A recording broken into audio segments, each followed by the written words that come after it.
Good morning बच्चों। कल जो आपको टेस्ट मिला था, आइए उसको सॉल्व कर लेते हैं। डिफाइन सेल पहला क्वेश्चन था। Cell is a smallest unit of life, we can say it is a structural and functional unit of the life.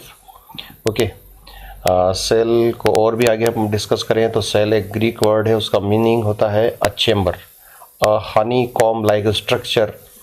Okay, and that was discovered by Robert Hooke. Who was discovered? Robert Hooke discovered cell in 1665, and he has also given the name cell. That is the meaning of that is a chamber like structure. Okay, so a chamber or honeycomb like structure is called as cell. Then the next question is that particular cell. Question number 2. That particular cell is the plant cork cell, and that cell was the dead cell. Okay, there was no cytoplasm, no nucleus, and all the cell organs are not present. That particular cell was the dead cell, and the first living cell was discovered by Antony van Leeuwenhoek in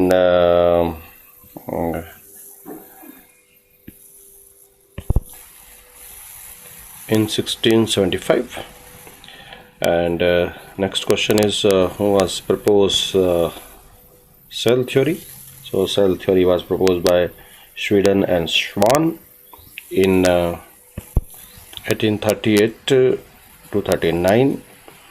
And the next question is what the three points of cell theory. So this is the first. All organisms are composed of one or more cell. Okay, organisms are composed by cells, and the number of cell may be one or more. That means organisms may be unicellular or multicellular. And the second question, then second point is the cell is the basic unit of life in all living things, all the living organisms जो भी होते हैं उनमें cell जो होती है वो basic unit of life होती है. And the third point which was given by virtue. Okay, the cell are proposed by the division of pre-existing cell. जिसको pre-existing cell के बारे में हम बात करें तो मीन्स यहाँ पर एक और वर्ड भी मैंने कहा था कि एक और बात कही थी कि सेल जो होता है वो डिवीज़न से अपने डॉटर सेल्स लगातार बनाता है. तो each and every cell is originated या produced by its parental cell, है ना. ओके, इसी टर्म को हम सेलुला ई सेलुला के नाम से भी जानते हैं. सेलुला ई सेलुला मतलब every cell is produced by pre existing cell. तो नेक्स्ट क्वेश्चन हमारा हम प्रपोज सेल थ्योरी ये भी हमने डिस्कस कर लिया है. Write 3 points of cell theory. ठीक है, ये भी अभी डिस्कस किया हमने. What do you mean by cellular e cellular? ये भी हम बात कर चुके हैं कि according to virtue every cell is produced by pre-existing cell, that is the cellular e cellular. Who discovered the nucleus? Nucleus was discovered by Robert Brown. Okay, name the biggest cell in the living kingdom. Biggest cell is the ostrich egg cell. Okay, name the smallest cell in the living kingdom is the mycoplasma. And name the longest cell. This is the nerve cell. Okay, define the term prokaryotic and eukaryotic. Pro means false and karyotic means nucleus. False nucleus, when nucleus is not surrounded by nuclear membrane, this is prokaryotic. Eukaryotic, eu means true and karyotic means nucleus. True nucleus when nucleus is surrounded by a well developed nuclear membrane. Identify the prokaryotic and eukaryotic organisms given below. Prokaryotic identify करना है. Bacteria is prokaryotic, amoeba is eukaryotic, euglena is eukaryotic, paramecium is eukaryotic, rhizobium is a bacteria that is prokaryotic. Blue green algae are the cyanobacteria, these are also prokaryotic. Algae, okay, algae that there may be green algae, brown algae, red algae, these are the eukaryotic. Mycoplasma is the smallest cell, prokaryotic. Okay, viruses neither prokaryotic nor eukaryotic. Okay, neither prokaryotic nor eukaryotic, because of virus are only generally these are the just particle, they are not included under the we can say living kingdom हम इसको नहीं बोल सकते. They are the connecting link between living and non living organisms.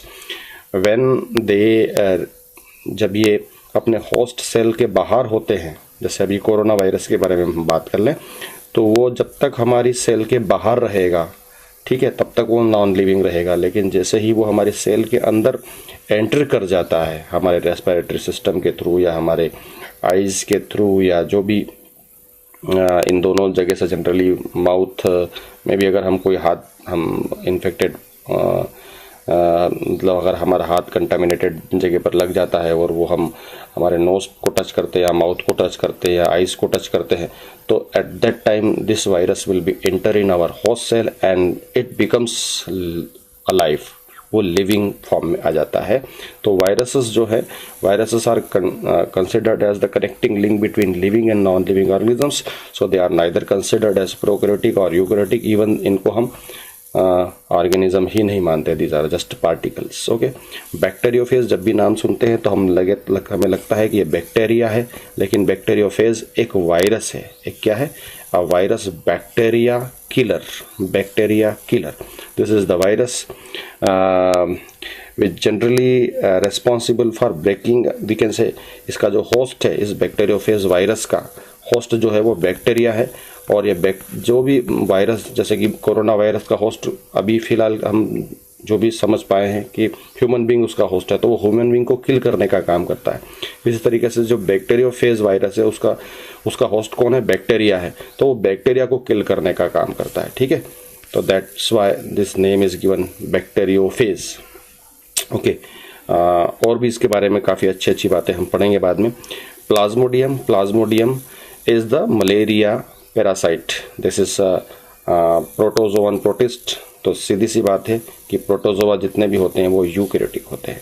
ठीक है, तो आगे हम बात करते हैं define unicellular and multicellular. Unicellular और मल्टीसेलुलर को डिफाइन करना हो तो यूनि का मतलब होता है एक और मल्टी का मतलब होता है बहुत सारी. When organism the body of organism consists by only single cell, then it is called as unicellular, and the body of organism is consist by more than one cell, many cell we can say, then it is multicellular.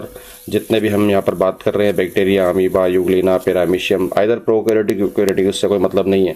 जैसे कि amoeba के बारे में बात करें, bacteria के बारे में बात करें, ये प्रोकैरियोटिक है और ये यूकैरियोटिक है, लेकिन दोनों की बॉडी एक ही सेल की बनी हुई है. So they are considered as a unicellular. Okay. लेकिन जैसे हम बात करें यहाँ पर बात करें हम, ये तो सभी यूनिसेलुलर है मैक्सिमम. यहाँ एल्गी के बारे में बात करें, red algae, brown algae, green algae, तो मोस्ट ऑफ दीज जो होते हैं वो ये कैसे होते हैं? मल्टीसेलुलर होते हैं. Human being is also example of multicellular. ठीक है, चलिए आगे बढ़ते हैं. और चलिए. हाँ, right 3 examples of each unicellular and multicellular. अभी हमने डिस्कस कर लिया, आप लिखिए इनके एग्जांपल्स, है ना. What is the difference between bacterial cell wall and plant cell wall? क्या डिफरेंस है बैक्टीरियल सेल वॉल? कल जब क्वेश्चन पेपर आपको दिया था तभी मैंने बता दिया था आपको कि दोनों की सेल वॉल जो है वो स्ट्रक्चरल पॉलीसेकेराइड की बनी हुई है. स्ट्रक्चरल पॉलीसेकेराइड, इसको मैंने डिफाइन भी किया था जब आपको पढ़ा था. स्ट्रक्चरल पॉलीसेकेराइड, सेकेराइड का मतलब होता है शुगर. तो बहुत सारी शुगर यूनिट जब आपस में जुड़ जाए तो इसको हम बोलेंगे पॉलीसेकेराइड. क्या बोलेंगे? पॉलीसेकेराइड. लेकिन अब ये पॉलीसेकेराइड, मान लीजिए ये ग्लूकोज है, ये भी ग्लूकोज है, ये भी ग्लूकोज है, ये भी ग्लूकोज है, ऐसे हजारों ग्लूकोज आपस में जुड़ जाए तो that is called as polysaccharide. ठीक है, लेकिन ये पॉलीसेकेराइड को किसी स्ट्रक्चर को बनाने में इन्वॉल्व हो जाए तो उसको हम बोलेंगे स्ट्रक्चरल पॉलीसेकेराइड. तो यहाँ पर बैक्टीरियल सेल वॉल जो होती है वो भी एक स्ट्रक्चरल पॉलीसेकेराइड की बनी हुई है, जिसको हम बोलते हैं पेप्टिडोग्लाइकेन. क्या बोलते हैं? पेप्टिडोग्लाइकेन. लेकिन plant cell wall is consist by cellulose, है ना, सेल्यूलोज. ये दोनों में डिफरेंस है. What is the difference between prokaryotic and eukaryotic ribosome? Prokaryotic और यूकैरियोटिक राइबोसोम में क्या डिफरेंस है? मैंने आपको कहा था कि अभी ज़्यादा बहुत डिटेल, आप 9th क्लास के बच्चे हैं, ज़्यादा डिटेल नहीं जाना है. आप प्रोकैरियोटिक राइबोसोम के बारे में बात करें और यूकैरियोटिक राइबोसोम के बारे में बात करें तो आप सिंपल सा याद रखिएगा. Prokaryotic ribosome consist of 70S और यूकैरियोटिक राइबोसोम 80S. एस क्या है? स्टेटबर्ग यूनिट है या सेडिमेंटेशन काफिशिएंट है. या मैंने कहा कि आप सिंपल सा मान लीजिए कि इसकी जो यूनिट होती है वो 70 होती है और इसकी यूनिट जो होती है यूकैरियोटिक राइबोसोम की 80S होती है। ये एक बड़ा डिफरेंस है। दूसरा डिफरेंस ये कि यहाँ पर आप देखिए यूकैरियोटिक राइबोसोम, जब भी आप यूकैरियोटिक सेल देखेंगे तो ये मोस्टली एंडोप्लाज्मिक रेटिकुलम से लगे हुए मिलेंगे आपको। रफ एंडोप्लाज्मिक रेटिकुलम है ना, आगे हम पढ़ेंगे, तो ये एंडोप्लाज्मिक रेटिकुलम से चिपके हुए होते हैं। कौन से? जो यूकैरियोटिक राइबोसोम होते हैं। लेकिन चूंकि प्रोकैरियोटिक सेल में एंडोप्लाज्मिक रेटिकुलम होती ही नहीं है, इसलिए ये प्रोटोप्लाज्म के अंदर बिखरे हुए मिलेंगे। ठीक है, ये दूसरा डिफरेंस। और तीसरा डिफरेंस ये कि ये हमेशा अकेले अकेले होते हैं, अकेले या दो एक साथ हो सकते हैं यहाँ पर। तो मोनोसोमिक या डायसोमिक कंडीशन होती है। कहाँ पर? मोनोसोमिक और disomic condition of ribosome seen in eukaryotic cell. लेकिन प्रोकैरियोटिक सेल में क्या होता है, बहुत सारे राइबोसोम एक साथ जुड़े हुए आपको दिखाई देंगे। That is called as polysomic condition. ठीक है, तो ये 3 डिफरेंस मैंने आपको बता दिए। तो आज इस क्वेश्चन पेपर को हमने सॉल्व कर लिया है और कल फिर आपको एक क्वेश्चन पेपर मिलेगा जिसको आप पहले सॉल्व करिएगा और फिर वीडियो को देखिएगा, फिर एक बार उसको चेक कर लीजिएगा और उसके बाद फिर मैं उसके नेक्स्ट टर्न पर आपको उसका सलूशन दूंगा।